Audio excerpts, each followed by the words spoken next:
Winning at sports and at sports broadcasting means changing things up. Just like La Quinta Inns and Suites is changing up their look. A renovated lobby that's so contemporary it even makes Golic look cool. Yes, it does. And a totally updated fitness center that even has Wingo feeling like a workout. I'm ripped. Plus plenty of comfortable spaces to hang out. Yep, this La Quinta look definitely has a vibe of victory. So you can just relax, refresh, and get ready for your next big meeting. Prepare to win at business with La Quinta Inns and Suites. Book now at LQ.com. Happy Friday, everybody. Welcome into another edition of Golic and Wingo on ESPN Radio and ESPN News. We are presented by Progressive Insurance. All phone guests will join us on the Shell Pennzoil Performance Line. Don't forget to tweet us at the 1-800-Flowers.com Twitter feed. And if you are so inclined, give us a call at 860-506-5505 and leave us your pithy sports take any way you seem fit, and we will get to it. Maybe. We will. Glad you're with us. Mike Golic Jr., Trey Wingo. How are we, boys? Well, we're doing great. We got some good voicemails yesterday of people breaking down their hockey teams. There you go. As the NHL playoffs Let's do that hockey. Talk a little puck. Talk a little puck. A little more puck to talk today. But tons going on. Obviously, the hockey playoffs already started. NBA playoffs getting ready to start. And you had that incredible meeting that I've been part of years ago. Yeah. The vaunted draft meeting, which goes on forever. It was the never-ending story. There's no question about that. We were all gathered yesterday in Baltimore, myself, Louis Riddick, Mel Kiper Jr., Todd McShay, Susie Kalber, and, of course, Kirk Herbstreit is going to be with us as well. And, of course, this is how you know you have pull at ESPN. You know, Herbie lives elsewhere. I live here. Susie lives up here.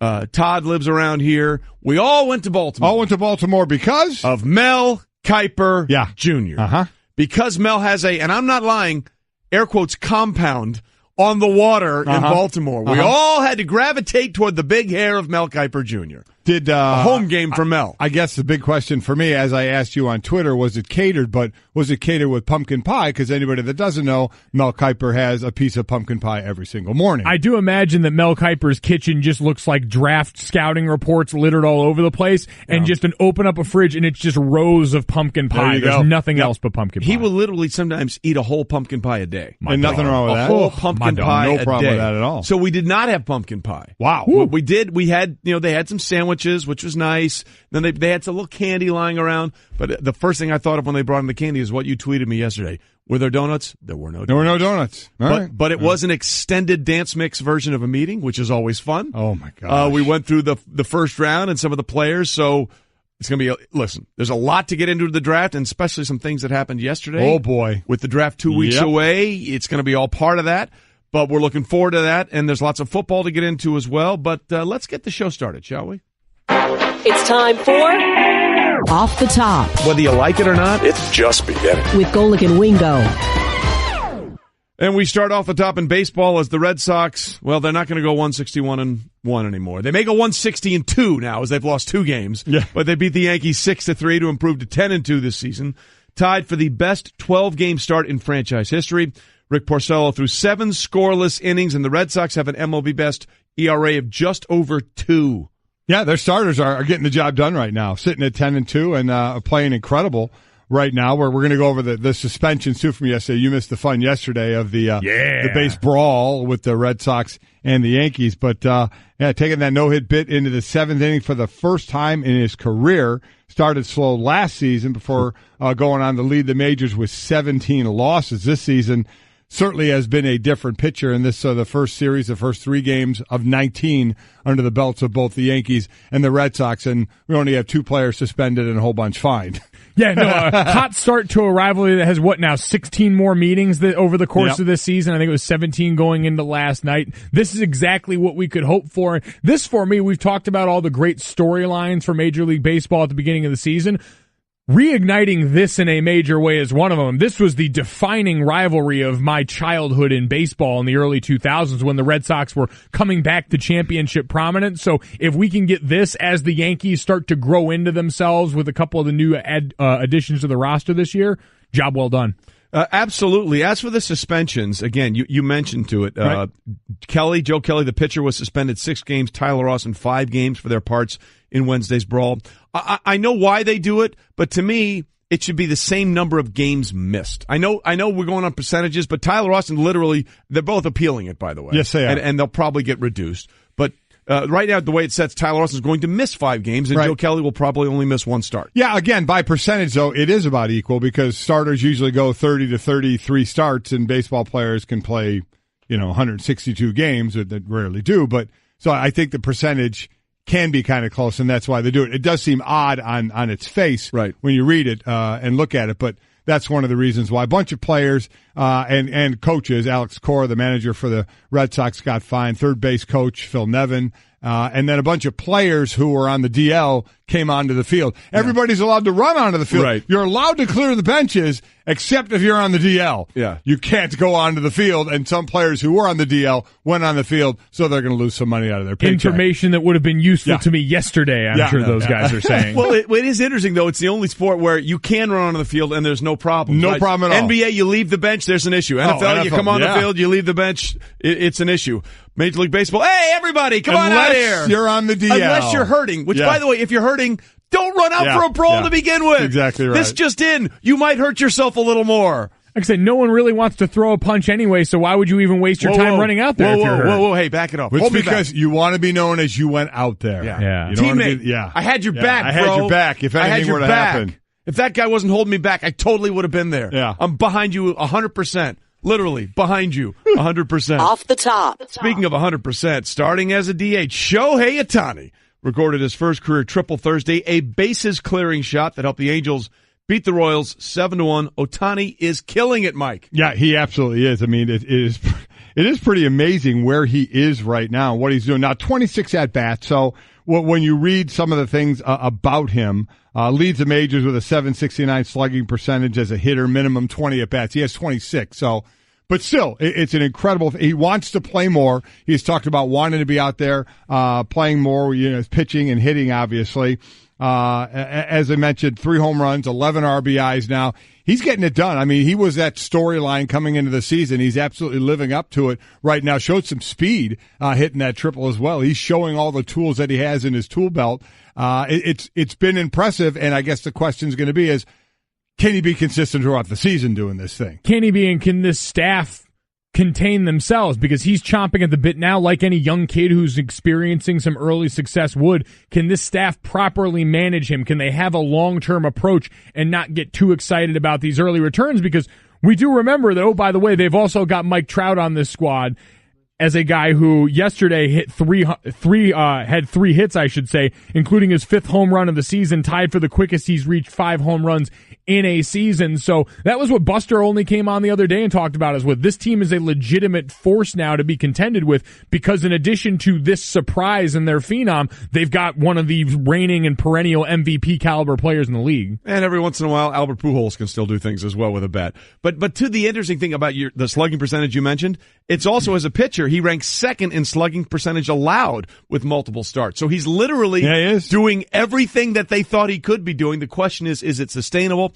And we'll find that out as we play out through the summer and into the fall. But right now, because of what he's doing, he gets a couple of things. One, he gets his own tune. I want you to show the way. So love that. Well, we'll find out how much everybody else loves it. We love it. But that's why Shohei Ohtani is in the zone. In the zone, brought to you by AutoZone. Get in the zone, AutoZone. Off the top. And we continue with the Blue Jackets in the NHL, rallied from a 2-goal deficit to beat the Capitals 4-3 in overtime and take a 1-0 series lead in the beginning of the Stanley Cup playoffs. Artemi Panarin, known as the Bread Man. The Bread Man. Figure that one out. Panarin, come on, put it together. You can do it. 3 points. He had 2 assists, a goal, including the overtime goal. Most points in a playoff game in Blue Jackets history. As you mentioned, coming down from a couple of goals down and lead that series now 1-0 First lead in a postseason series in franchise history. So they got it done yesterday. Other games as well. We started talking about the NHL and the playoffs yesterday with the Golden Knights getting their first win yesterday. Bruins get the win yesterday. Lightning win. Predators win. Sharks win as well. So we are all in getting that. I know it's first round, but as I said, to me, there's still nothing as exciting in person as hockey, and then hockey playoffs just takes it up another level. That Bruins Leafs series, the score doesn't really indicate it, but that game got dicey for a little bit. Probably going to be some suspensions handed down in that one. A couple of really dirty 30 plays that got looked at and held center stage as the Bruins spent what felt like the majority of that game in a power play and absolutely made them pay for it. Yeah, you're right. Going forward, what's going to go on with that series and certainly some of the players. Look, as you said, playoff hockey, there's nothing better. Everybody gets amped up to watch this, including people that have, a rooting interest, including our own Jason Fitz. Boys, it's Fitz, and I'm telling you, the Preds are up 1-0 in the series. 2 words, Philip Forsberg. Just go watch the goal over and over and over. It's not a goal, it's a work of art, and it's just beginning. They're smashing cars, they're throwing catfish. The entire city is ready for this. Hop on now. Just become Preds fans. You'll be happy you did. 1 down, 15 more to go. 2 things there, Jason. A, thanks for calling. And B, I don't think we should be celebrating cars being smashed. Cars being smashed. I mean, I'm all for the catfish throwing. The catfish thing, I'm big on okay. that. Yeah. But let's not smash the cars. Yeah, I don't know why we'd want to do that. Especially game 1 of 16 you got to win. A lot to go. And we're Pump the brakes, cars. Fitzy. Yeah. Pump the brakes. I'm still holding out hope for the catfish beer chug as part of our NHL bet that we come up with. Sounds just nasty. It sounds really nasty. Sounds nasty. It sounds nasty that I would not want to do it, but I'm all in on you doing it. I want to be clear about that. Well, that's fine. Listen, I'm willing to do it just the way you guys are going to have to risk it. You're going to have to risk it if you want to see the potential of me drinking beer out of a catfish. No risk it, no biscuit. Exactly. So, again, look, Nashville's awesome, and the Titans linemen got into it last year. They did. Chugging the beers, throwing the catfish. It was fantastic. But let's dial back on smashing the cars. That's probably not the best thing to do. Unless you have Off insurance. the top. Yes, then it's okay. Yeah. Because that's fine. No, we're kidding. Kick the tires, light the fires. Oh, come on. Oh, here we go. Yeah. And the Las Vegas Aces selected A'ja Wilson with the top pick in Thursday's WNBA draft, making her the 5th player from a current SEC school to be chosen first overall. Yeah, last one was Candace Parker back in 2008, went to the Sparks there, and 3 UConn players again went in the first round. It's the 3rd time that has happened, but A'ja Wilson, the player of the year, 5th South Carolina player selected in the first round of this draft under Dawn Staley. Prior to Staley getting there, only 2 had been taken in the first round. So she got that program going. The 6'5" Wilson. I mean, is a heck of a player. And I love the fact this was the old San Antonio team now relocated to Vegas. The Las Vegas Aces. That's awesome. I cool. Just absolutely love, I can't say it enough, the professional sports going on in Vegas right now. I'm glad to see at least one team embracing that side of things in Vegas, because you've got the Golden Knights that went relatively generic in this naming process. The Raiders are obviously not going to change their names and all this, but you had a team with a chance to make a splash and do something with it. The Aces. I do like that. At some point, we got to have like the Las Vegas double downs. The Las Vegas breakfast buffets. The Las Vegas over-unders, right? We need, if we're going to go down that road, we need all of them. Las Vegas, hit me. Exactly. The Las Vegas bookies. Yeah, that would be good. The Aces is good, though. I do like that. Listen, it's a strong start. Very on brand in a place that needs to really embrace that. By the way, did you see what happened when she got picked number 1 overall? Her favorite player is Blake Griffin. Right. And they showed her the video of Blake Griffin congratulating. She lost her mind. Yeah, she did. Very, very cool thing right there. So congratulations to A'ja Wilson. Again, number 1 overall pick in the WNBA draft for the Las Vegas Aces. Okay. So as we said, I was out yesterday because of our NFL pre-draft meeting. Again, 2 weeks from yesterday, the draft will start in Dallas. We'll be down there with Golic and Wingo. We're looking forward to that. And, of course, the draft is the 3-day extravaganza where nothing happens. And it's the greatest non-sporting event of all time. Sure is. That's what I call the draft. Because nothing happens, yet people tune in, and they're all convinced that their team has now paved their way to Super Bowl glory. And every team is involved. That's the beauty. Correct. And everybody's right. The wonderful thing about the draft is everybody's right. Yeah, that's who we wanted all along. Exactly. Because you can't be proven wrong for 3 years. The beautiful thing about the draft is you can die on that hill. You can defend anything you want because you can't be wrong until 3 years from now. And that's what makes it interesting. But it segues us into this other thing that's happening in the NFL, several things, including what I like to call where we are right now in the NFL year. Again, there's no off season in the NFL. There's the regular season, the postseason, the player procurement season that we're in right now, free agent signings and the draft, and then the preseason, which is training camp and all that kind of stuff. There's literally 4 days where nothing is going on. And we're still in the player procurement era of the season, not only with the draft, but in signing of players. And there was a story out there that maybe a player who a lot of people think should be already in the league was going to get back into the league potentially, and that went south. Colin Kaepernick was scheduled to have a meeting and a workout with the Seattle Seahawks, but that meeting got postponed. Here is Adam Schefter explaining. It was a last-minute stipulation that the Seahawks went back to Colin Kaepernick on, trying to get an answer, because they've had so much unrest there. They want to have a peaceful season this year, and they want to understand that it would be peaceful. And so they went back to him and said, look, before you come in here, and we need a backup quarterback here to back up Russell Wilson, we just want to know that you're okay with towing the line here. And he did not want to answer that. He was not ready to say whether he would or would not kneel this season. So that's where this gets really interesting, because there is this sort of public perception out there that Colin Kaepernick has said whoever signs him, he will continue. He's never been stated publicly in any way, shape, or form what he's going to do going forward. So we don't know what the issue is there. Then, of course, with this story, with what Seattle wanted to hear from Colin Kaepernick, it looks like they didn't hear what they wanted to hear from Colin Kaepernick. But then it becomes really sort of muddy here, Mike, because it just seems the way the Seahawks went about this seemed to set themselves up for failure one way or the other. Well, it really did. I mean, you wonder why they made this decision. Mike, I heard you talking about it. Why not bring him in, and just work him out and just say, we'll make a decision later? Again, that'll lead to different questions then of, well, we all know, let's all get past is he good enough to be a quarterback in the NFL with some of the other players that have been signed. We all know he is. We all know that he is. Yeah. So what would have been the talk had they worked him out and then they said, we're going to wait and see what else we get? How many people would have said, well, come on. We know why you're not signing him just yet. Why don't you just say it? Because he's good enough to be a quarterback, and you're sitting there and you're going to wait now? We know what the real reason is, right? I mean, if I get it that if they were to just, because that was the thought, right? Just work him out and just say you'll make the decision later.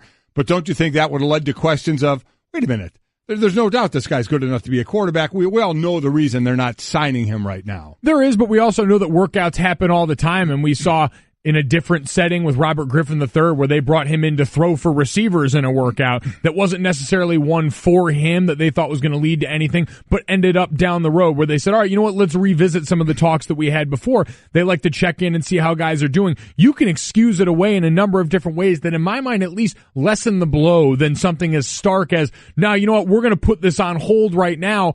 And then know and understand that we know that this report didn't come from the Seahawks side, that they broke this off because he didn't agree to kneel or didn't agree to give them a plan, whatever you're talking about in this. So you know that someone else is going to take control of this situation if you leave it this ambiguous. That to me doesn't make sense with an organization that's used to dealing with these kinds of issues. Well, that's where this really gets into another level of conversation, because you could make a very, very convincing argument that over the last 5 years, no football organization has been more proactive and progressive in allowing their players to do what they want and say what they want than the Seattle Seahawks. Right. And look at what has happened this offseason.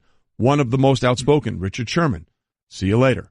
Michael Bennett, see you later. It is almost as if they have decided, like Pete Carroll has said, you know what? We need a complete reset here. Right. Because the idea that the Seahawks, of all teams, would be the ones to say, hey, let's pump the brakes on Colin Kaepernick based on what he may or may not do, that's a complete 180 from where this franchise has been. And Pete Carroll used to say, hey, we want our guys to be who they are and express themselves. That is clearly not the case anymore. Well, it's certainly not the case. Yeah, not the case here. And let's get down to what this really means. Forget what Colin Kaepernick was kneeling for. Everybody has their opinion about it, whether you like it, whether you don't like it, whether you think it should happen during a game or not. We've been down that road ad nauseum. Let's get down to what this is. And also, remember, Colin Kaepernick is suing the league about collusion, correct? Yes. So if you think that's going on. This may help his case, by the way. Well, it may. We'll see. But the bottom line is this. These are individually, independently, privately owned teams. Correct. And as I was reading a lot of Twitter on this, again, on both sides of it, and one I read that was very, very black and white. Every team, every player, or Colin has every right to do what he did, but the owners have every right not to sign him. And this is true. We said this a bunch. Freedom of speech only protects you from the law. It doesn't protect you from consequences or the decisions of people who own private companies. It just doesn't. If you don't like the rule, the Yankees forever have the rule no facial hair, right? I mean, it pales in compared to this, but it's, you know what I'm saying. You can make the rules if you own the team. If you don't like the rules, okay, that's fine. You can rip the team. You can find a way to not like that team or that person. Let's be honest. It's the owner doing this, right? The owners are making the decisions here on what they want to do. They have a right to decide if they want somebody on their team or not. And if they didn't hear what they wanted to hear from Colin Kaepernick, and again, you can completely disagree with it and destroy it, but it doesn't matter what I think, doesn't matter what you think, Mike, doesn't matter what you think, Trey, or anybody else out there thinks. It only matters what the owner of that team thinks. And then if you don't like what the owner of that team did, you can, if you have any effect on that team, if you're a fan, if you're by memorabilia or anything like that, you can have your own effect on that team if you don't like what they did. Well, that's where I disagree then, that it doesn't matter what you or I think. It absolutely matters what everyone thinks, because that's what these owners are reacting to. Now, some of them hold beliefs of their own that they're unwilling to compromise, because I think the one thing that we've seen through all of this is, and I get so over all the rights talk, because it's a way to excuse away everyone's personal morality in a way that absolves them from having to really be involved in this conversation, especially on the ownership side. Well, it's my right to make the decision about my business. Well, it is. I understand it is, but we also just assume that when we say they're doing that we apply it to one segment and one group of thinking in this population, and we prioritize their thoughts over the thoughts of everyone else, where clearly, like you said, it's divided a lot in here. Mm-hmm. So what you're saying is, if that's the line of thinking that you buy into as an owner, you're prioritizing one side over another, and I'm just always curious what that reason is. Well, the reason is money, yes. Isn't it? Well, I understand that, but so only one group of people spends money on that? The people that support Colin Kaepernick don't spend money and watch the NFL? But is it wrong for the owner of a company to go with what the majority of the people want, because then you get the most money? I'm asking, do we know that's the majority anymore, is my question. One, we don't, and two, this is more about, to me, bad business practice. If you're looking at this and saying you're creating problems for yourself the way you went about it, I'm not even saying they're in the wrong. I'm asking why. I'm asking why you went about it this way that you did this time around. With Seattle specifically. With Seattle specifically this time. That's the most interesting thing here. Why didn't you just well, I think they know, because if they work him out, they're going to say, wow, he's good enough to play in this league. And then we have to make that decision. Now we have to make, if we don't sign him, everybody's going to question us on why we didn't sign him. And this is a way out of it. But your point is very interesting. And we'll continue that conversation, because we got to get to a break here. But there's a lot in what you just said that needs to be parsed and separated. Golic and Wingo, presented by Progressive's Home Insurance. Get your quote on Progressive today. More on Colin Kaepernick and more on what's going on with San Francisco and one of the best players that fell to them in the draft for the reasons that they may now find him not available to play for them. We'll get to that. Hey everyone, Mike Golic here. Support for the Golic Wingo podcast comes from our friends at Rocket Mortgage by Quicken Loans. Chances are you're confident when it comes to your work, your hobbies, your life. Rocket Mortgage gives you that same level of confidence when it comes to buying a home or refinancing your existing home loan. Rocket Mortgage is simple, allowing you to fully understand all the details and be confident you're getting the right mortgage for you. To get started, go to rocketmortgage.com/Mikes. Equal housing lender, licensed in all 50 states, NMLS, consumeraccess.org number 3030.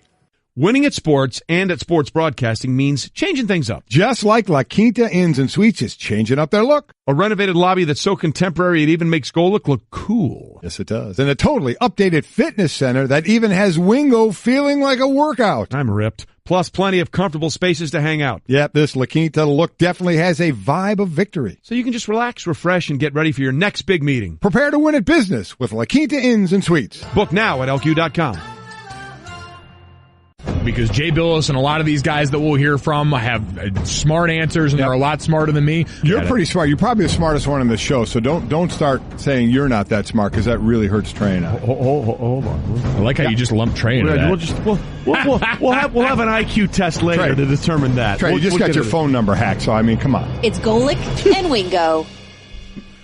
Still not quite sure how you got there from that conversation. But whatever. Golic and Wingo, ESPN Radio, ESPN News, presented by Progressive Insurance.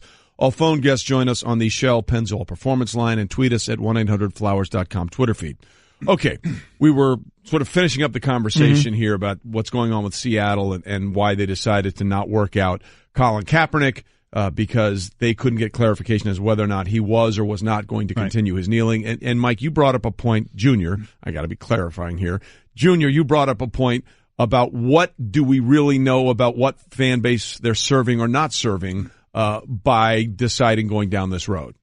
Yeah, it's just always an interesting assumption I think when we look at the NFL, because it's lauded as this very broad, large fan base that you have to constantly appease both sides of, that's usually the line why the NFL has constantly tried to stay away from issues like this, because they want to stay right down the middle on a lot of things, and that's their argument. But then when push comes to shove, it seems like on these issues, you're catering to one side when you're saying, well, Colin coming in is going to be a bad headline for us. Well, him not being there is a bad headline for you with a lot of people already. So this is the one thing. We deal with so many unknowns in this situation. And so we're not on the inside of those meetings on the business side for these teams if they can quantify which section of our fan base we're getting the most return from. And we're also not on the inside of what these conversations between a team like Seattle and Colin were, because, again, this situation just doesn't make sense to me.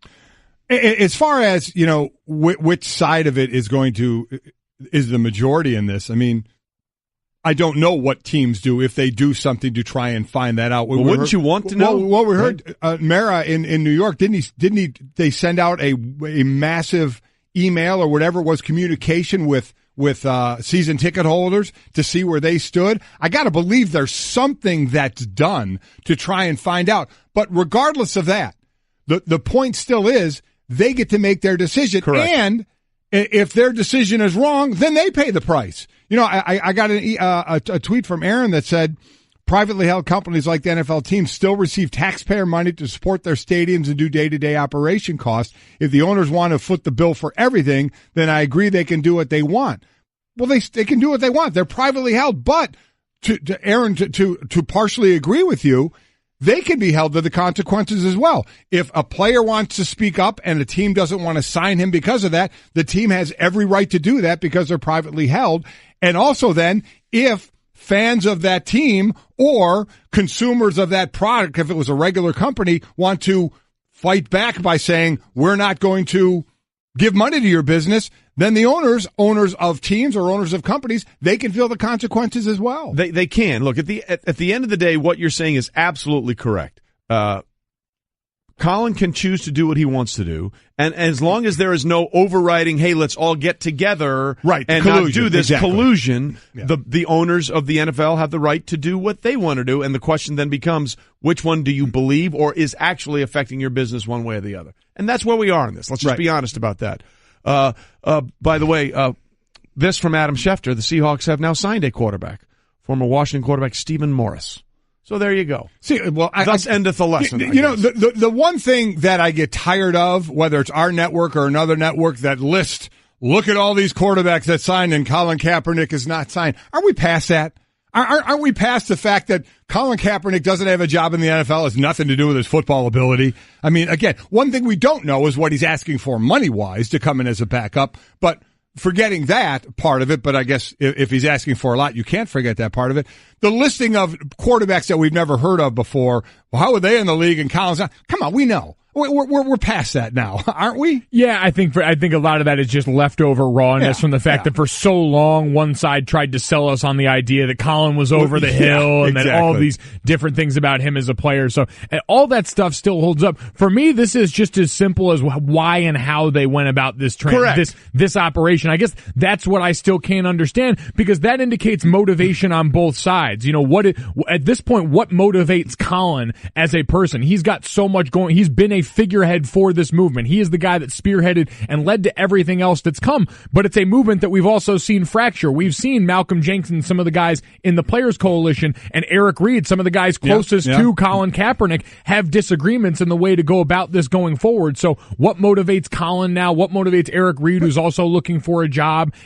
That's the stuff that we don't know going on behind the scenes here, as well as why the Seahawks would go about this the way they did, knowing the attention it would bring. I guess my point on that would be, and I get the attention part of it, but the only difference between them and all the other teams is now publicly we know they're not bringing him in because he didn't say he would stand up, right?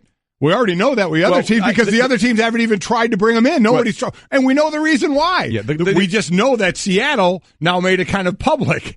That's really the only difference, correct? Well, the difference is they didn't get clarification on what he was going to do. We don't know whether he said, according to Adam, whether he was going to stand or kneel. We don't know that. The only thing is, we know whatever they asked him, they didn't get the answer they were hopefully looking for. I guess that's the only way to say it. And they may not have put it out there publicly, but Adam Schefter put it out there publicly. Oh, I'm sure Seattle wasn't the one. Yeah, I was going to say, you think about who this benefits for the news to be out there, and it hasn't been Seattle. No, it is not. No, so again, they've signed quarterback Stephen Morris per a source, that according to Adam Schefter, and I'll be honest, I have to look up and find out who Stephen Morris is. Yeah. And that leads us to another discussion, because something happened yesterday that is going to have big ramifications on what happens 2 weeks from now, which is the start of the NFL draft, which would have been Thursday. It'll be Thursday night 2 weeks ago from yesterday. And on yesterday, San Francisco 49ers linebacker Reuben Foster was charged with 3 felonies, including domestic violence, in a connection with his February arrest. That according to the Santa Clara District Attorney's Office announcing. He's facing up to 11 years in prison for all of these charges. The officials say Foster, now 24, quote, physically attacked his live-in girlfriend, leaving her, quote, bruised with a ruptured eardrum, end quote. Officials said Foster dragged her by her hair, physically threw her out of the house, and punched her in the head 8 to 10 times. The 49ers issued a statement saying they were aware of the charges. We will continue to follow this serious matter. Reuben is aware that his place in our organization is under great scrutiny and will depend on what is learned through the legal process. So there's a couple of things to get into here. Let's just be honest about this, and it's never been changed, and it's never going to change in the NFL. The better they think you are as a player, the more leeway they're going to give you. That's never going to change. Nope. That is always going to be the case. It's a sliding scale of justice. We're not saying it's right. We're not saying it's wrong. We're saying it is. But it is somewhat incredulous to look at what's going on with Colin Kaepernick and what he may or may not be doing, and then have a player like Reuben Foster who is facing some serious charges, and right now he is still on the San Francisco 49ers roster. Yeah, he can't be on the commissioner's exempt list, Correct. which would mean they could take him off of the field until the league's investigation is done. So, and I love this guy coming out of school. He's a tackling machine. We saw the red flag start to go up at the combine with his confrontation at the hospital there, and other red flags come up. We saw him fall in the draft to number, 31? Yes. I guess overall, I sit there and look at a big picture and say, all this talk about the guys that kneel down for what their cause was and how that was received. People thought it was a slight at the military, and they're saying, no, it wasn't. How that all went down. And you have, if half of this stuff is true, dude dragging a girl out, hitting her in the head 8 to 10 times. Rupturing her eardrum. I mean, why the hell is that person in the league? I mean, seriously, that person's playing. Yet we got people trying to get money and help others and talk about causes, and they're ostracized from the league. And again, you can have your opinion on either side, but this is kind of right there in your face, isn't it? I mean, now, again, we're going to wait for the investigation, but if this is true, and I know the league has a policy right now, and they're going to have to live by the policy, 6 games for the domestic violence, could be more, but could be less as well, and we've seen a lot of less at times. And the only one that stayed on was Zeke Elliott stayed at 6. But you think about it. If this is true, why the hell should this guy play football anymore? This is where an owner should say, hey, Reuben Foster's available. Oh, wait, that's the guy that dragged that girl out of the house, threw her, and hit her in the head 8 to 10 times?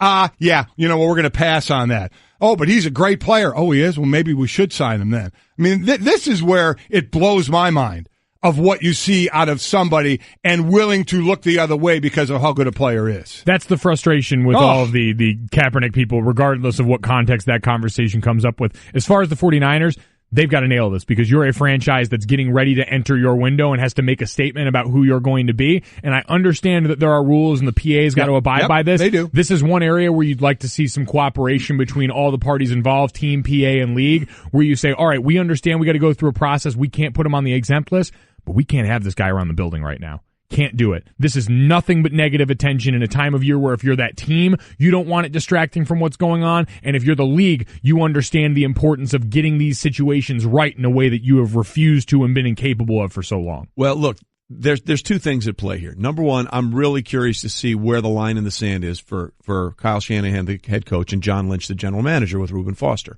Because they knew when they drafted him, as Mike, you alluded to, he's a hell of a player, but he came with a hell of a lot of baggage. And there were some concerns. What did Nick Saban say about Reuben Foster when he was going through the pre-draft process, and he had that run-in with an aid worker at the hospital where you go through the medical checks at the combine. Hey, he's never going to be a candy striper. That's not who he is. But if you want a hell of a football player, you're getting there in Reuben Foster. So the baggage was all there, and all the red flags were right there for the 49ers and Reuben Foster, and they still said, hey, this guy's worthy of a first-round pick, and now there's a possibility he may never play again in the NFL if these things are convicted and go to the max, because it could be 11 years. 11 years. That's it. You're done. In jail. So I'm curious to see what San Francisco does going forward, knowing what's on the table for this kid. And I'm also curious to see how many teams, the other 32 teams or the other 31, including San Francisco, as we're now 2 weeks away from this year's draft. And there are a bunch of guys in this year's draft.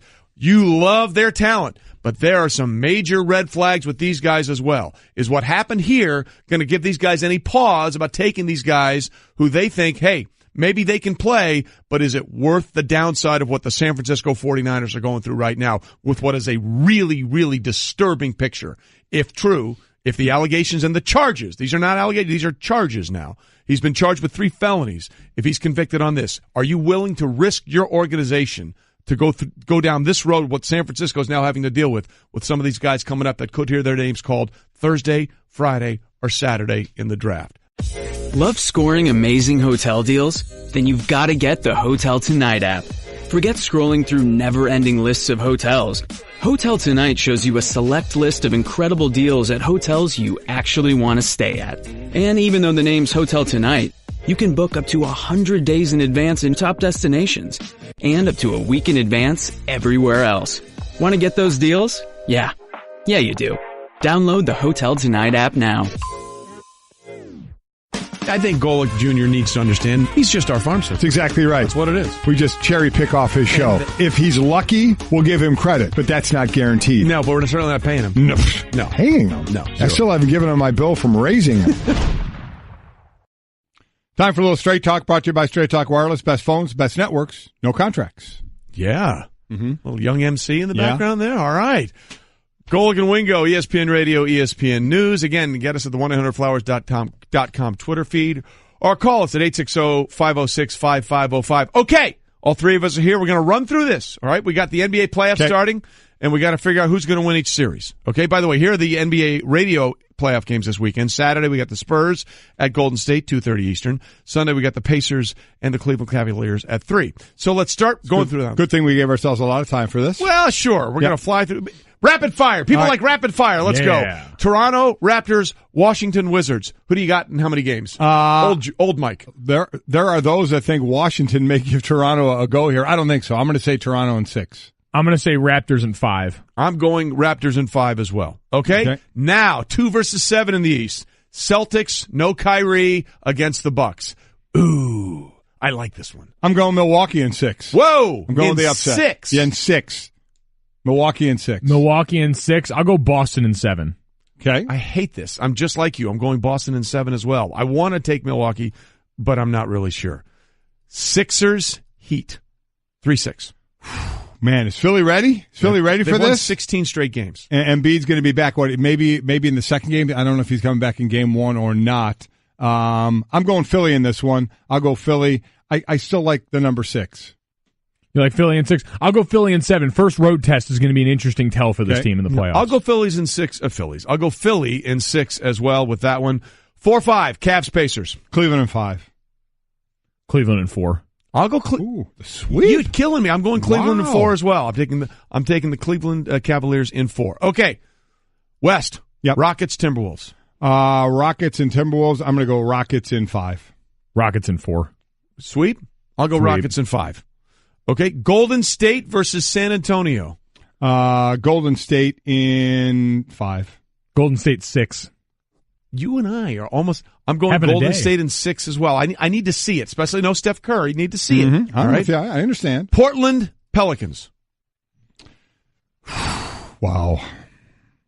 I'm gonna go Portland in 6 on this one. Dame and company have been one of the, I think, an underrated team in the Western Conference this season. I'll go Portland in 7. I will also go Portland in 7 there. Oklahoma City versus Utah. Wow. Oklahoma City, the hottest team out there right now. In Utah, I think I'm going to go OKC. I'm going to go OKC in 6. Utah Jazz Boys in 7. You're going on with them, huh? Okay. I'll go Utah in 6. I'm going Utah in 6 on that one. And that, ladies and gentlemen, Straight Talk.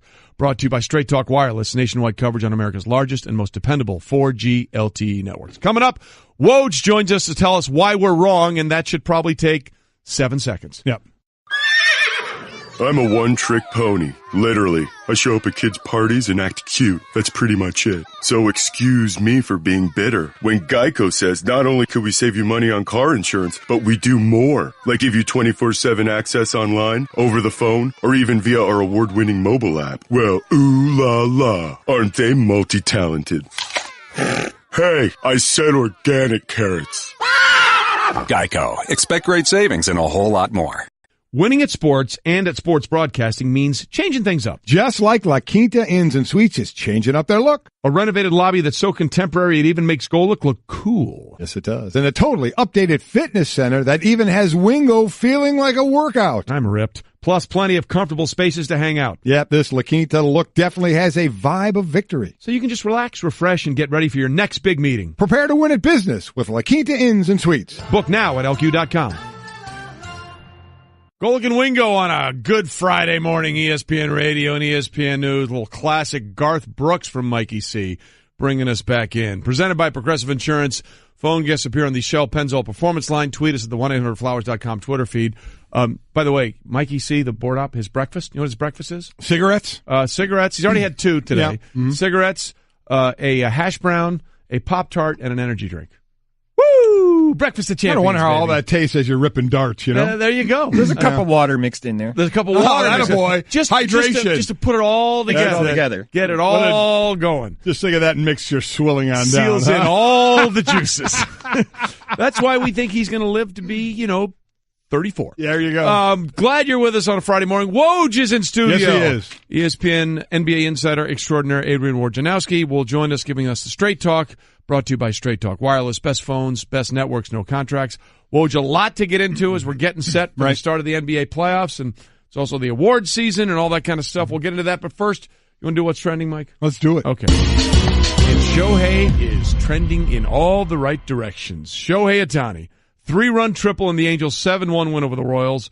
He had to get a new at-bat for his triple that broke open the game, and it cleared the bases as Ohtani continues to do everything they thought he could do, Mike. And he said he wants to play more, said he wants to be involved even more, and I'm sure they'll take their time with the team. Obviously is doing very well ahead of Houston right now, but still early in the season. Mike Trout is still doing Mike Trout things, which he always does, but Ohtani has been, what a great storyline. How about this, too? Before the game, he was signing autographs. He gave one of his bats to a 6-year-old who asked him for it. Yeah. How about that? Just, the players before the game have some time to sign some autographs. As it was put, some 6-year-old boldly asked for it before the game, and Ohtani gave it to him. At that point, start asking for other things. Can I get your helmet? If I knew I was going to get the back, how about some Loge tickets? Or, can I get next week's salary? Yeah, how about it? You never know what people are going to give. Oh, man, the kid, he is playing right now. You know what that 6-year-old should have asked for? What's that? The drop. I want you. Shout out for you, chicken fingers.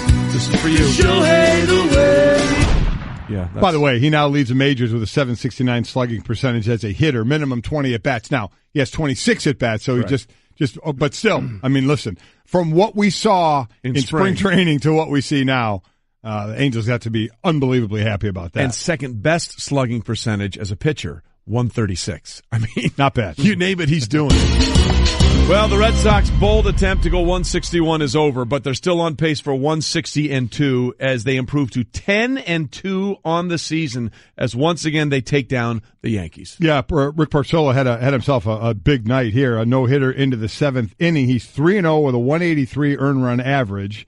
It compares with the way he threw beginning in his Cy Young Award season in 2016 when he was 5-0 in April of that year, and he started out 3-0 with a 183 ERA. The starting staff for the Red Sox is the best in the business right now. And by the way, on a side note, suspensions did go now. Kelly, the relief pitcher for the Red Sox, got 6 games. Tyler Austin got 5 games. Other guys got fined. Some players who were on the DL ran out on the field. They got fined for that. Alex Cora got fined as well, as long as Nevin, the third base coach for the Yankees, but Kelly and Austin are appealing, so we'll wait to see what happens with that process. And again, the record of 10-2. Alex Cora in his first season as a manager. He's the fourth Red Sox manager in history to win 10 of his first 12 games. Joe Morgan in '88, Lou Boudreau in 1957, and Ed Barrow way back in 1918. I think we all remember that. Oh, sure. James Harden is almost 30, and he is all about the blind dates.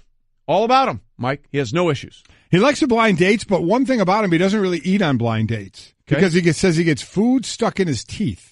And, obviously nobody likes that look. And if you're on a blind date, I mean, the one thing now, you've been married a long time, I've been married a long time. If you're out eating and something in your teeth, your significant other will say, hey, you got something in your teeth, man, clean that up. Blind date, that's probably not going to happen. You'd want to find a way to be kind of uncomfortable. Right. So he doesn't really eat a lot because he doesn't want to have food stuck in his teeth. What I find interesting about that is listen, anybody can get something stuck in their teeth.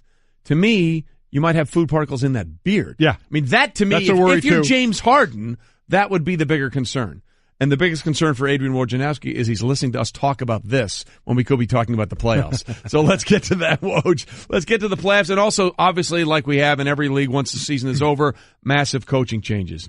Knicks get rid of Jeff Hornacek. They're now in the search. So what do the Knicks need to do? I mean, is there a guy they're targeting? Is there someone that's on their radar? Are they wide open to anybody in the buffet line?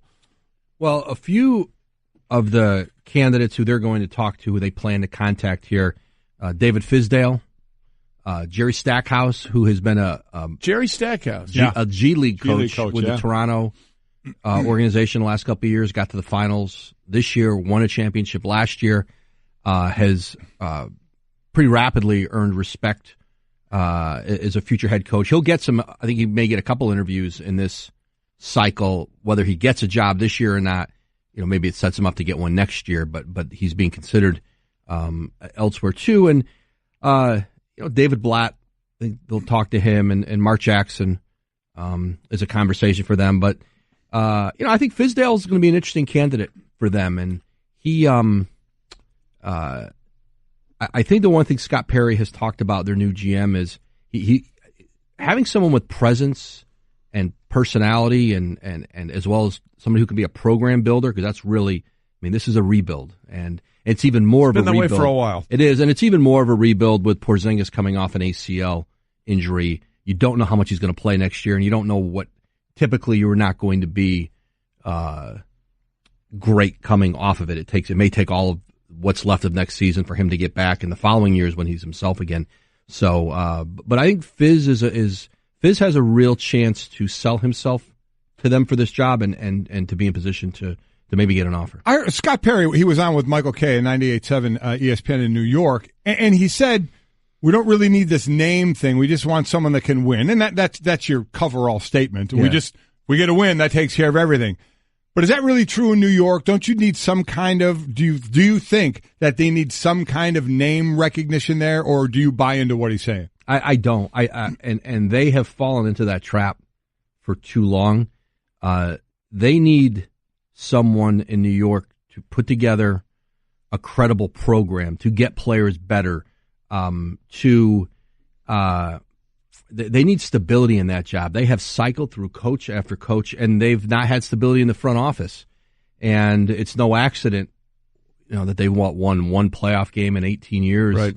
And this roster needs a lot of work. They need a coach and a GM who are going to work hand in hand here in improving this roster, figuring out an identity. They haven't had an identity in so long as a team. And listen, they started off really well last year. Porzingis and Tim Hardaway Jr., the first month and a half of the season, they were as much fun to watch as anybody in the league, and they were really good at home. And then Porzingis, eventually the injury and some other injuries, and it fell apart on them. But this is just a team, an organization that needs to say, what do we want it to look like? Yeah, Adrian Wojnarowski, our ESPN NBA insider, with us in studio. And all this talk about coaches is great, but at the end of the day, they got to find better players, right? I mean, that's it. Yeah, they have not really drafted very well over, certainly the long haul here, and they've made mistakes in free agency. And, Scott Perry's plan, his hope is that the summer of, not 18, but the summer of 19, when they're going to have a lot of cap space, that maybe they're in position to improve themselves in free agency. But New York has found this out. The Lakers have found this out. The big market teams have found it isn't enough anymore just to say we're New York or we're LA and we have cap space. You're going to want to come play for us. You have to have an organization that guys want to be a part of. They think they're going to win there, or they're not coming. They're going to go to small. We all know there was a time in the league where there were only a few markets in the league where anyone would see you play and you could get attention, you could get endorsements. You can get them anywhere in the league now. Guys want to win, and New York has to, between now and then, show that there's an infrastructure there that somebody wants to step in and join. Yeah, listen, I completely agree. I don't think market is the main thing anymore. I don't think it has been for a little while now. As far as jobs that are available, we know Milwaukee is. Obviously, we know the Knicks are. We saw you walk onto SportsCenter yesterday and announced Frank Vogel when you found out he was released from Orlando, and other teams that had interim coaches that it's Memphis, available Phoenix. spots now. Which, in your mind, we talked about this yesterday, and we came up with our team. What is your team of the best landing spot? If you look at all the places for a head coach that may have a choice, what's the choice? Milwaukee. Yep. Milwaukee, because of Tanakupo, and you got a new arena there next year, which is great, but the Greek Freak. I mean, you have a future MVP in the league. And he's locked up for how many years now? At least 4 more years? Yeah, I think he's got 2 more after this one. Yeah.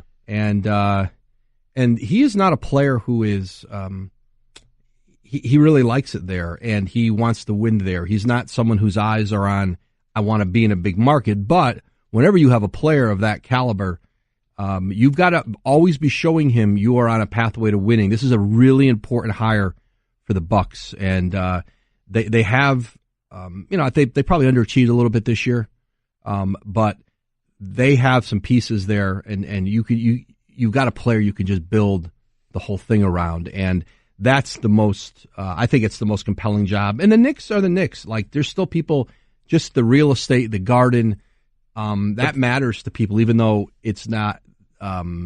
There's not a roster that you may love yet. Well, no question. no doubt about that. To put it mildly, is ESPN's NBA insider Adrian Wojnarowski. And there's going to be more openings. I think there are more jobs that are going to become available. You may see another wave of firings after the first round of the playoffs, the second round of the playoffs. Like, there's going to be teams here who don't meet expectations and who've won a lot of games who could make changes. So I think you may see as many as 8, 9, 10 jobs open this spring. Forgetting the playoffs. How about Doc Rivers at the Clippers? Listen, I think both sides there are determined to try to find a pathway together. He's got a year left on his deal.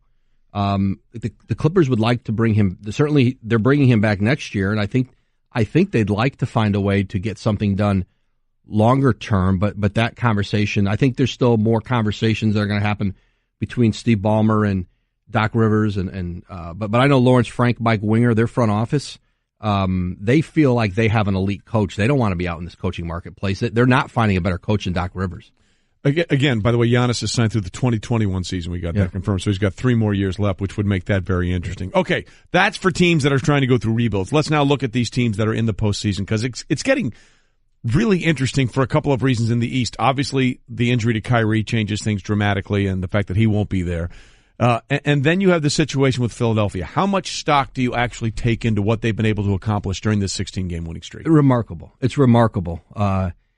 The level they've played at, and to do the back end of the streak without Embiid, where they really struggled. There was some stretches in the regular season they really struggled to win games without him at all. They're as tough as anybody in the league at home right now. I mean, there's an energy. Yeah, and it's a hungry city. They've been waiting, and it's a great sports town. It's a great basketball town. Like, Philly's like one of the I don't know if there's any great college basketball cities left in America, but Philly still is that, and it's a great NBA city, and so it's been a while, and so you feel that in that building. They're feeding off of it, but I think Miami is going to be a real tough series for them. That is an elite, that is a Hall of Fame coach in Miami, and Eric Spoelstra, who is tremendous in playoff series and making adjustments and attacking your weaknesses, camouflaging his own, and I think that it's just a tough-minded, physical mindset there. They're not the most talented team, but I think that will be a long series. Of the teams outside the norm that we talk about, the Cavaliers, the Rockets, Golden State, those other teams, of the 76ers being one of them, which team do you think will free agents, big-time free agents, I don't mean just LeBron, because free agents, big-time free agents will look to go to, other than the Houstons, Golden States, Cleveland? Is Philly going to be one of those teams? They have a chance to be, and they have a max salary slot they could use this summer, or they could roll it over another year. They could, they did the 1-year deal with J.J. Redick. They could do another 1-year deal, kind of use as a placeholder for their space for next year when there'll be another class of free agents. But yeah, if you want to step in and win, if you want to be a place, and there's just such an upward trajectory there because of the young players, Philly has the makings of that, and guys love playing for Brett Brown. I think you're going to see guys certainly want to play with Ben Simmons and Embiid, but Brett Brown, there's not a player in the league who comes through Philly and doesn't leave there and say, man, I love playing for that guy. And to see him be rewarded for what he went through as a coach, and that they stayed with him, and for him to come out on the other end of this, that guy, people don't realize like how many nights they would have Brett Brown go do pep talks with the sales team. He kept everybody in the organization. So he was coaching everybody. No, literally coaching everybody at the organization. He kept the morale up, not just of the locker room, and there was a weight on him night after night, but yet he was able every day to come in there positive, and I don't think people quite understand what that was like. I mean, he's probably still, how many years away is he still from being a 500 coach? Yeah. His career record. It's going to be a while before he hits 500. Because of those last couple of years, right? 10 wins a couple of years ago. By the way, to your point about Philly being such a great basketball team, one of my all-time favorite teams in NBA history was the Sixers of the 80s, where you had, at times, you had Julius Erving, Charles Barkley, Andrew Toney, Mo Cheeks, Moses Malone, Mark Ivoroni, Caldwell Jones. I mean, that was Bobby Jones. That was just a great amalgamation of players over a couple of runs to championship levels, which was always really fun. As Adrian Wojnarowski is with us, our NBA insider. All right, Magic Johnson going out there and saying this is the most important offseason of Lonzo Ball's career. Buying it? Until next summer, right? Yeah. Exactly. But you know what they need with Lonzo Ball? They need him to get in better condition. I think they need him to look at a regimen that is an NBA regimen of conditioning and being in shape, not his father's regimen of what it was. And I think his focus has to be on what do the Lakers need from me? And he's got to stay healthier. That's important. You need to be on the floor. And he's going to be, kind of he's a pillar of their free agency. You want guys to want to play with him. Obviously, they're out big game hunting this summer with LeBron James, with Paul George. And if they don't get one of those guys this summer, or both of them, they can go back in next summer when you have Kawhi Leonard, Klay Thompson, Jimmy Butler, all free agents. And, that point guard position, guys are looking, do I want to play with that guy? So two things. First, one more on this, and then a general one, forgetting what his father said, because it's just a lot of talk. What he did as a number 2 overall pick, how would that be graded? How now it's over, what's the thought?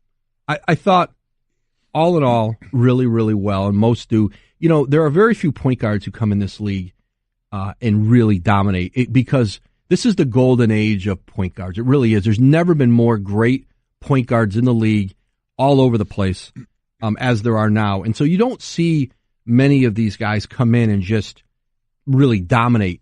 What Ben Simmons has done has been tremendous.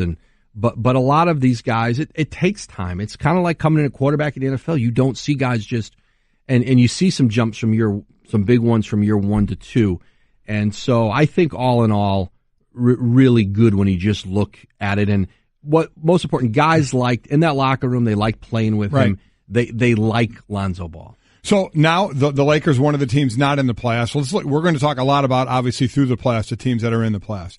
Now, looking at all the teams that are not in the playoffs, in the next 2 years, which team or teams will be on the other side of that line, not just making the playoffs at an 8 or a 7, but maybe you go, wow, okay, this team is looking pretty good. The Denver Nuggets. Really? And they just missed. I mean, they just missed on the last night. The run that team put on, they had a stretch the last month of the season. They were on the road. You just thought they're going to fall out of it, and they took Minnesota to overtime in the last night of the season. But, they were without Paul Millsap who was our big free agent signing for 3 months this year. Jokic has become a star. And that backcourt of theirs, Jamal Murray and Gary Harris, they got Gary Harris back for the last couple of games, and I think they would have made the playoffs with a healthy Gary Harris over Minnesota, although Jimmy Butler was out too, so everybody has injuries. But Tim Connolly, Arturas Karnisovas, the front office in Denver have done a tremendous job of drafting players and developing young players, and they have a core there that I think is going to not just get in the playoffs in the West, but become a factor. We'll see how that plays out going forward. ESPN NBA insider Adrian Wojnarowski with us in studio right now. Okay, of all the first-round matchups in the playoffs, which one do you think is going to be the most interesting? I really love that. And it's usually the case 4-5, but I really love that Utah-Oklahoma City series. Right. I love, Utah is really one of my favorite teams in the league to watch. And Donovan Mitchell has been great. But the way the pieces fit there, Quinn Snyder is a top 5 coach in the NBA. It's remarkable what he's done there. And how they play, how the pieces fit, the trades they made, bringing Jay Crowder in and how Dennis Lindsey, their GM, has fit the pieces together. Defensively, they've been so dominant with Rudy Gobert when he came back from his injury. They defend you all over the floor, and Donovan Mitchell gives them like star power. And obviously we know the potential of that Oklahoma City team. You saw OKC during the year. They tended to play up the competition.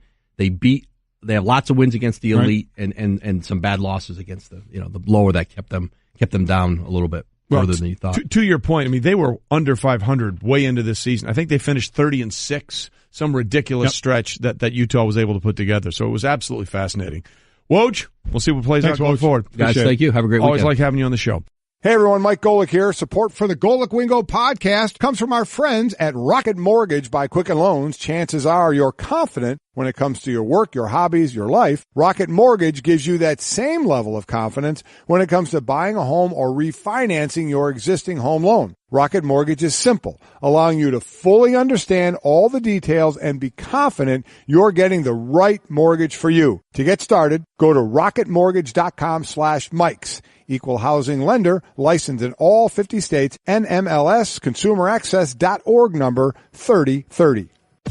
Love scoring amazing hotel deals? Then you've got to get the Hotel Tonight app. Forget scrolling through never-ending lists of hotels. Hotel Tonight shows you a select list of incredible deals at hotels you actually want to stay at. And even though the name's Hotel Tonight, you can book up to 100 days in advance in top destinations and up to a week in advance everywhere else. Want to get those deals? Yeah, you do. Download the Hotel Tonight app now. Golic and Wingo with you on ESPN Radio and ESPN News. We are presented by Progressive Insurance. All phone guests join us on the Shell Pennzoil Performance Line. Coming up a little bit later, Stu Gatz from the Dan Le Batard Show will join us in about a half an hour. Jeff Saturday will join us at 8:30 Eastern, our ESPN NFL analyst. And Connor Williams, a draft prospect from the University of Texas and a potential first-rounder, will be here at the 9 o'clock hour as well. The end of Minnesota's season is what I love about sports. One of the things I love about it, and this is where coaches, sometimes you say coaches are so intense on every single game, but this is why, in an 82-game schedule or in baseball, 162-game schedule, people are like, it's game 37 or it's game 22. You know why you care? Because of this. Yeah. Because for Minnesota and Denver, it came down to the 82nd game, and in baseball, we've seen them have to go one extra game at times. And in that game against Denver on Wednesday, they went overtime, did Minnesota, to get the win and get themselves into the playoffs. That's why every game is so important, and nobody knows that more than coaches. That's exactly right. And you talk about intense, that might be a word to describe our next guest as he joins us now. Timberwolves head coach Thom Thibodeau joins us on the Shell Pennzoil Performance Line, taking synthetic motor oil performance to a whole new level. Make the switch to Pennzoil Synthetics today. Coach, thanks for being with us. The playoffs actually start this weekend, but as Mike was alluding to, you guys have really already started your playoff run with having to win that game to get into the postseason. Yeah, no question. Thanks for having me on.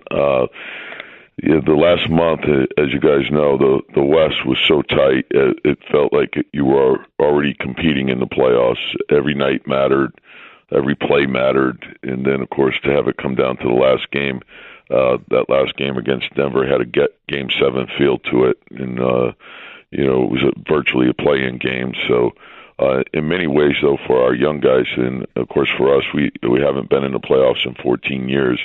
The young guys, it was valuable experience for them to be in those type of games.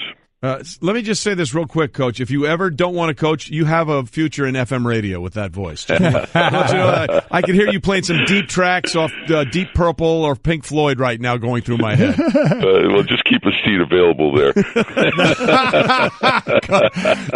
You just mentioned it. First time in the playoffs in 14 years. But you have, like Karl Anthony Towns and Wiggins. These are young guys. It's your second year there. Jimmy Butler just got there as well. So they don't know or haven't been around for a lot of that history. So what did it mean there to the fans who have been there for a lot of them for that time frame of not being in the playoffs? Mike, Minneapolis is a great sports town.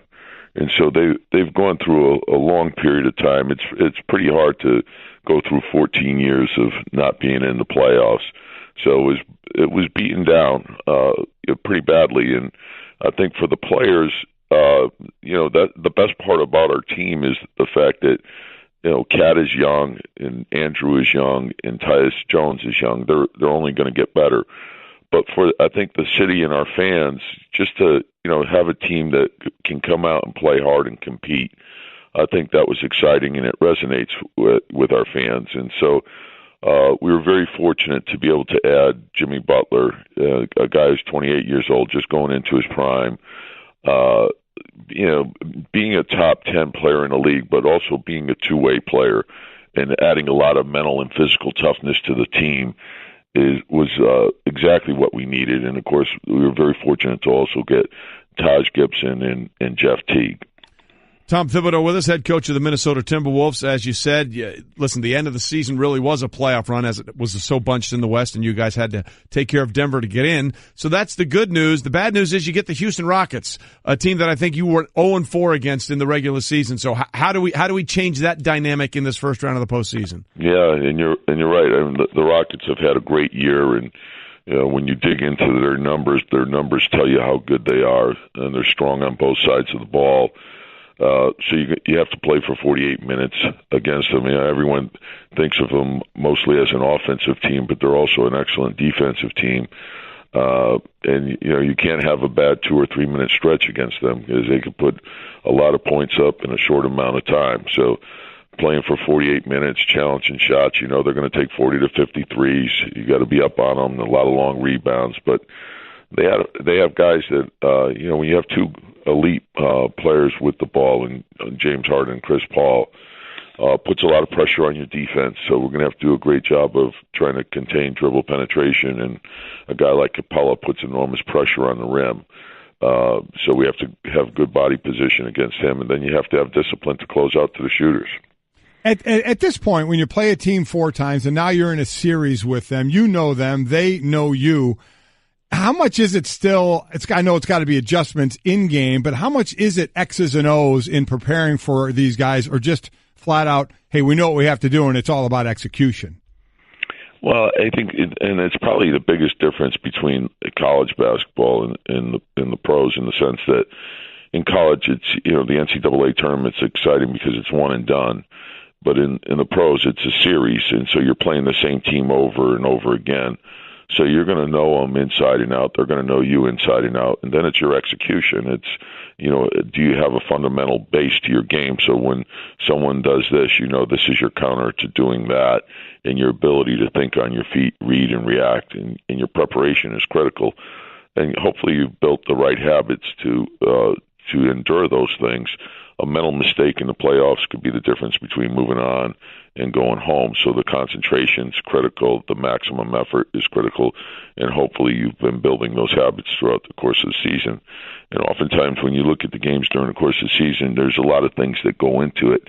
Where you are in your schedule when you're playing them. You may be on a back-to-back or a 5 and 7. They might have 3 days off. They may have someone out. You may have someone out.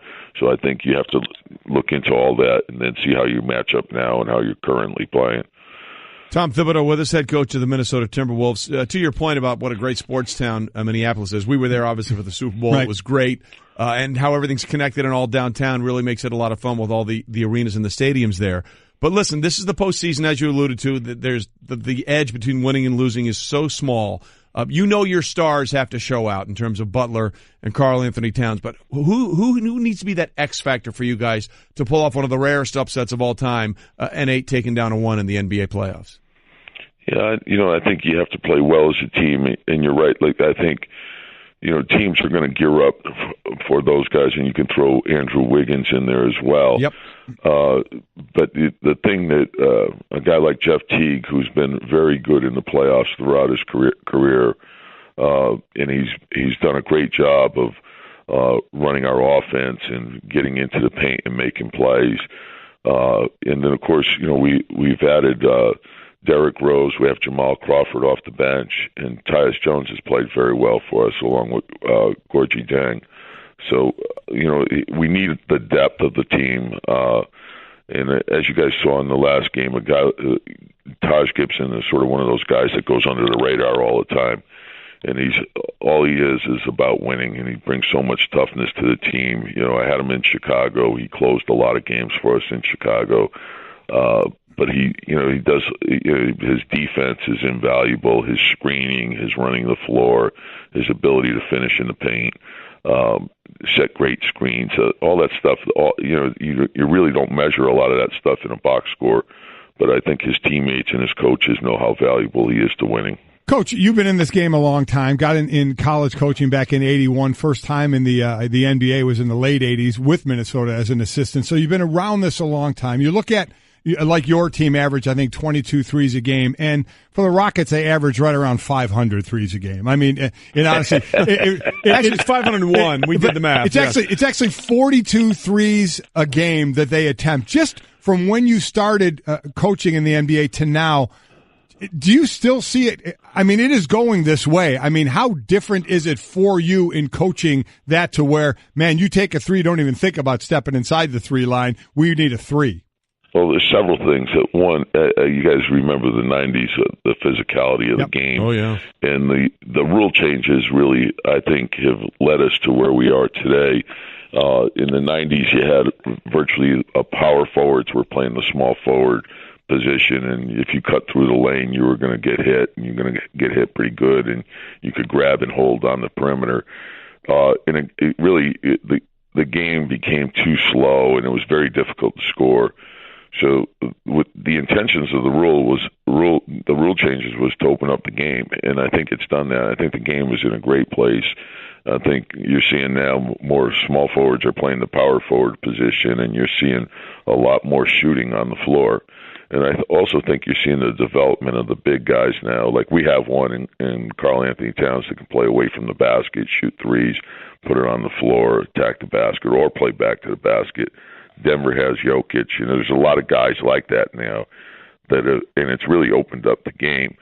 And to Houston's credit, and I was in Houston when Daryl Morey got there, and he was an outside the box thinker, and the 3 was a big part of his thinking, and certainly our league has embraced it, and you're seeing everyone shoot a lot more threes, and it's I think it's made it an even more interesting game now.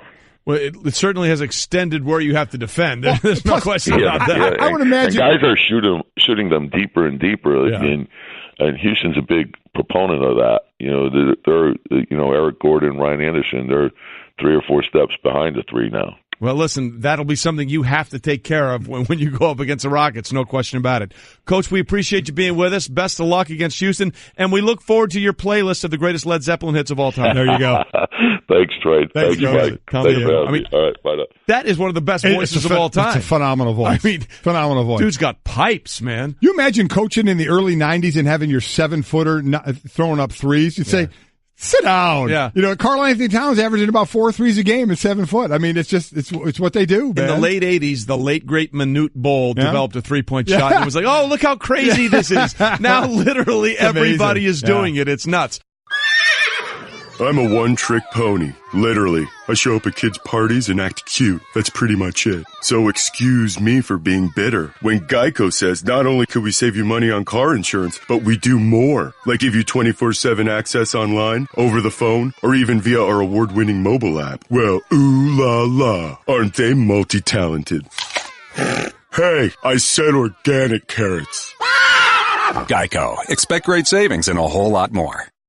This whole driving the cars without a driver, this automated, I don't like. That's coming down the road. I kind of like the idea of the automated driver, so you can just sleep. But do you trust it enough to go to sleep? No, I don't. I actually don't. Nobody's driving the car. That's a problem. Big problem. Big problem with AI. Golic and Wingo, presented by Progressive Insurance. Small business protection just got easier. With more than 30 coverage options available, Progressive has you covered. More at progressivecommercial.com. Okay, so as we continue on this Friday morning on Golic and Wingo, again, we're inside 2 weeks away from the start of the draft. It's one of my favorite things of the whole year. I get it if you don't like it. I think it's awesome. And one of the things that's going to be really interesting is what the Cleveland Browns are going to do with two of the top four picks, number 1 overall, number 4 overall. They've started to assemble, in the words of their GM, John Dorsey, their new GM, actual real football players. Right. Mm-hmm. One of them, of course, was the trade they made to pick up Jarvis Landry from the Miami Dolphins. And now they're close, Mike, to finalizing a long-term deal for Jarvis Landry that would average more than $15 million a year. Mm-hmm. So there's a lot to get into there. First and foremost, Jarvis Landry is a catch machine. Yes, he is. I mean, he's the equivalent of a bounce back in baseball, or hitting a tennis ball off a wall. It'll come back to you every time. Yep, 112 receptions last year. 2 years ago, he had 110 receptions. So, yes, he'll catch the ball. But here's the interesting thing when it comes to Jarvis Landry.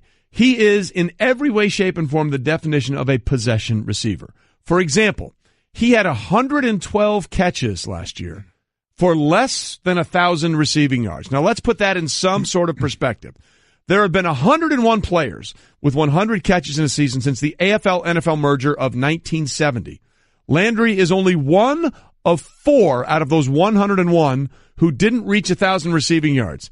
And the other 3, they were all running backs. Yeah, I was just going to say, I bet they were running backs. LaDainian Tomlinson, Matt Forte, and Larry Centers back in the mid-'90s. Was it for the Redskins or the Cardinals? I think the Cardinals. I think it was the Cardinals, yes. So anyway, you're paying now premium dollar money for Jarvis Landry. It looks to be close to $15, $16 million a year. Here are the receivers that are in that category of money. Antonio Brown, not a possession receiver. Mike Evans, not a possession receiver. DeAndre Hopkins, not a possession receiver. Sammy Watkins now with the Chiefs, potentially overpaid at $16 million, right? But he is a lid lifter on defense.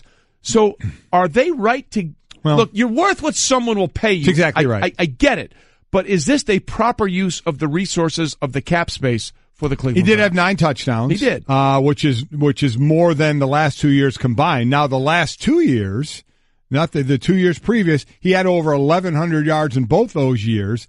And he averaged 10.5 and 12 yards per catch in those. So better in those years. But certainly you think big-time receivers are averaging a little bit more than that. But it's certainly more than 8.8 that he averaged last year per catch. To that point, okay, he averaged, like you said, 8.8 yards per catch. Among the 74 qualified wide receivers last season, Landry had the second fewest yards per catch at 8.8. Only Cole Beasley at 8.7 had fewer yards per catch. So my guess is, how do you use him? Correct. How does Cleveland plan on using him? Hopefully longer routes. Is he that guy? I don't know the answer. Again, would you take 110 receptions, 1,100 yards, 10 yards a catch? Would you take 94 receptions, 1,136 yards, 12 yards a catch? I mean, those are stats you would probably take, right? Yes. I would think so. Now, both those years were only 4 touchdowns each year, whereas this past year he had 9. It's an interesting signing. One thing I'll never say is someone's overpaid. No. Because someone's willing to pay you, get take your the money. You take your money. And it's right there with, I think that, the top guys are at 17, 18. He's now going to be at 50. And I think that the deal may be around 47 guaranteed. And that's what you're looking for. That's what Odell Beckham is looking for now. He doesn't want to play on 1 year. He wants to get that big deal. And he may be in line for about 60 million guaranteed. That's what they're looking for. So it seems like a lot when you look at the production. As I said, maybe there's different plans to use them differently this year. at 5'11", 208, you'd hope you'd be down the field a little more. But you see slot guys with shorter receptions anywhere. Just look at, i.e., the New England Patriots. Well, that's sort of the issue here. I mean, look, if someone is going to pay, you take that money. And is he a good player? Absolutely. Is he a player that's going to help your team? Absolutely. But let's be honest. Every player's contract is about managing his value versus what you're willing to pay him against the cap. And with what the production historically he's brought in terms of explosive plays, are you willing to pay him like an explosive player? Cleveland certainly is. Yep. Look, good for Jarvis. We'll see going forward if it's actually good for Cleveland. Back with more after this. Everyone in the neighborhood knew about Bobby. Bobby, the basketball boy, they called him.